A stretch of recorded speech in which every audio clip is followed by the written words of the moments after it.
जलियांवाला बाग हत्याकांड 13 अप्रैल 1919 के दिन अमृतसर के गोल्डन टेम्पल के पास एक बगीचे में हुआ। ये आप देख रहे हैं, यह गोल्डन टेम्पल के पास में जलियांवाला बाग का दृश्य है। इस हत्याकांड में लगभग 1500 लोग मारे गए थे। जनरल डायर ने यहाँ पर निहत्थे लोगों पर गोलियों की बौछार करवा दी गई थी। इसमें हजारों लोग मारे गए। गोलियों के निशान आज भी देखे जा सकते हैं। यह बिल्डिंग में आप देख रहे हैं कि गोलियों के निशान आज भी पड़े दिखाई दे रहे हैं। 13 अप्रैल 1919 को बैसाखी के दिन अमृतसर में लागू मार्शल लॉ के कानून से बहुत से लोग अनजान थे। बैसाखी का त्योहार मनाने के लिए जलियांवाला बाग में एकत्रित हुए थे। उसी स्थान पर रॉलेट एक्ट के खिलाफ एक शांतिपूर्ण विरोध प्रदर्शन का आयोजन किया जा रहा था। इस दौरान बहुत से लोग एकत्रित हो गए थे। यह खबर ब्रिगेडियर जनरल डायर तक पहुंची तो वह अपने सैनिकों के साथ जलियांवाला बाग पहुंचा और बिना किसी चेतावनी के निहत्थे लोगों पर गोलियां चलवा दी। लोग भाग नहीं सके क्योंकि बाहर निकलने का एक ही रास्ता था। यह गोलीबारी जब तक जारी रही जब तक सैनिकों का गोला बारूद खत्म नहीं हो गया।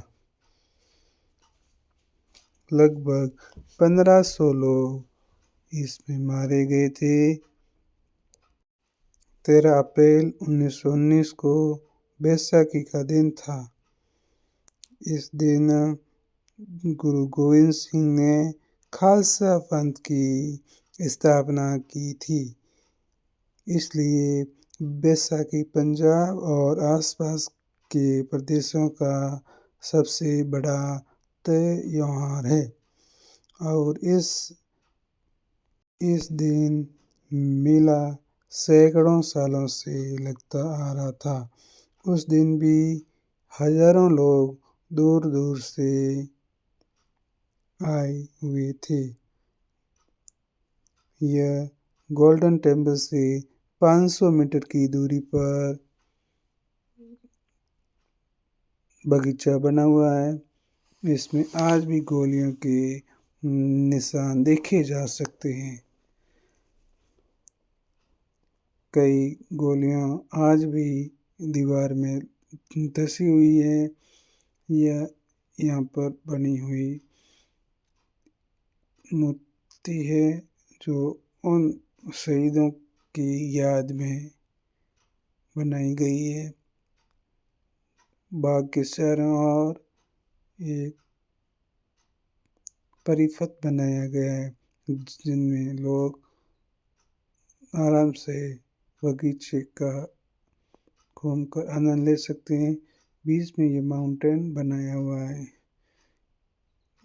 इसमें फुहारे चलते हैं। जनरल डायर ने 10 मिनट में लगभग 1650 राउंड फायर किए थे। ये बाग चारों ओर से बंद होने के कारण लोग भाग नहीं पाए। लोग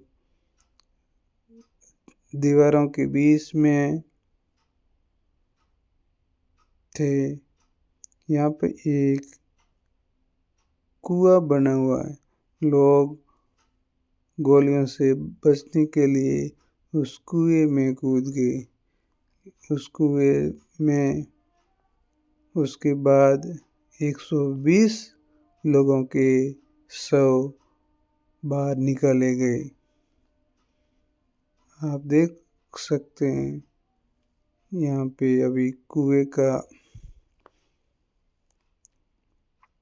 नज़र आएगा।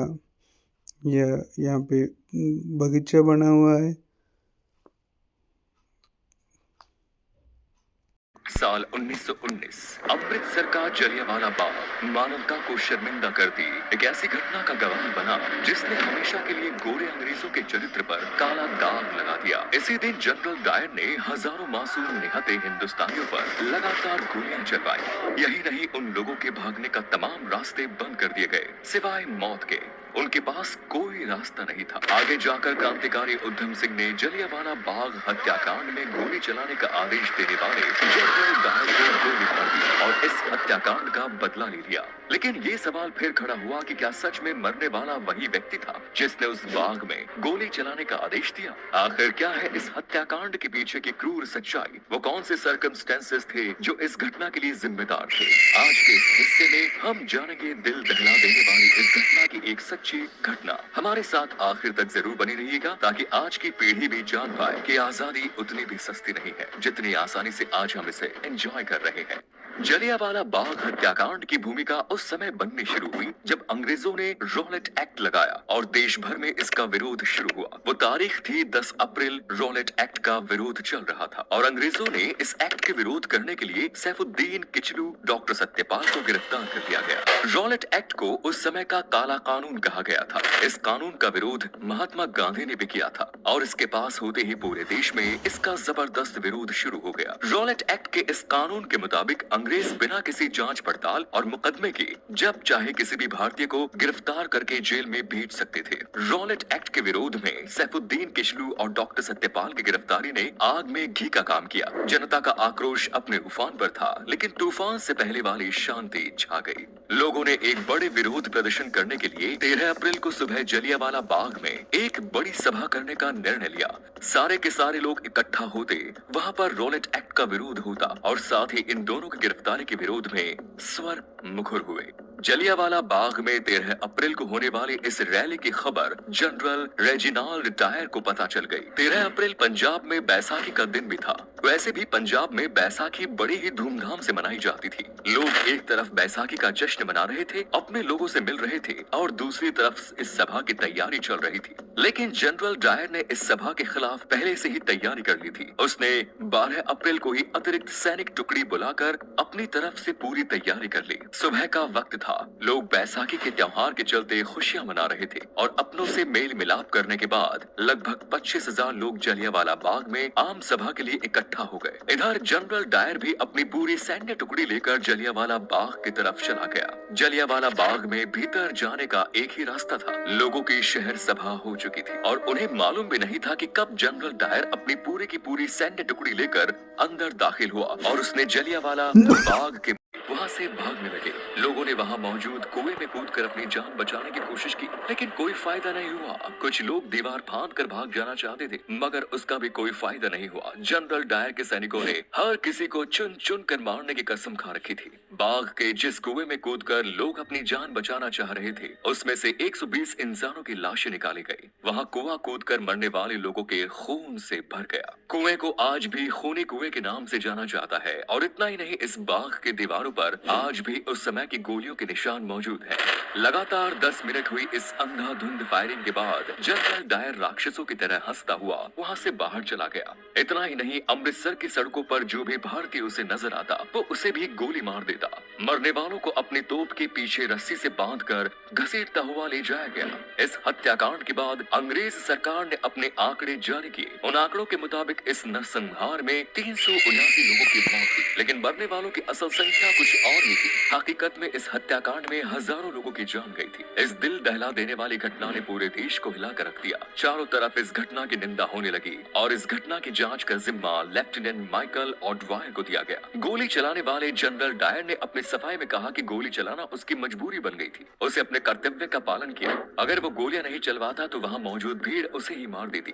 ये मार्शल का उल्लंघन होता। लेफ्टिनेंट माइकल ओड्वायर, जो कि इस मामले की जांच कर रहा था, वो जनरल डायर के इस जवाब से संतुष्ट हुआ। आगे चलकर इस मामले की जांच लाहौर के हंटर कमीशन के द्वारा की गई। फाइनली इस मामले में जनरल डायर को सही माना गया और ब्रिटिश अधिकारियों ने उसे प्रमोशन दिया। लेकिन इसके साथ ही फाइनल रिपोर्ट में ये भी कहा गया कि जनरल डायर अब कभी इंडिया नहीं आएंगे और उन्हें ब्रिटेन में रहकर ही सर्विस करनी होगी। इस हत्याकांड के दौरान सरदार उधम सिंह जलियांवाला बाग में ही मौजूद थे। ये उनकी खुशकिस्मती थी कि वो इतनी गोलियां चलने के बावजूद भी बच गए। लेकिन उन्होंने कसम खाई थी कि वो इस हत्याकांड का बदला जरूर लेंगे। लेकिन इस हत्याकांड के मुख्य आरोपी जनरल डायर की साल 1927 में एक बीमारी के चलते मौत हो गई थी। लेकिन इस मामले की जांच करने वाला लेफ्टिनेंट माइकल ऑडवायर अभी भी जिंदा था। इधर उधम सिंह प्रतिशोध की आग में जल रहे थे। वो एक गरीब परिवार से थे। उन्होंने गदर पार्टी ज्वाइन की। उनके सिर से माता पिता का साया तो पहले ही उठ गया था, लेकिन उनका लक्ष्य तो माइकल ऑडवायर था, जो कि लंदन में था। जैसे ये जानकारी उन्हें मिली, वो लंदन जाने का जुगाड़ लगाने लगे। उन्होंने बढ़ई का काम करना शुरू किया और कुछ पैसे इकट्ठा करने लगे।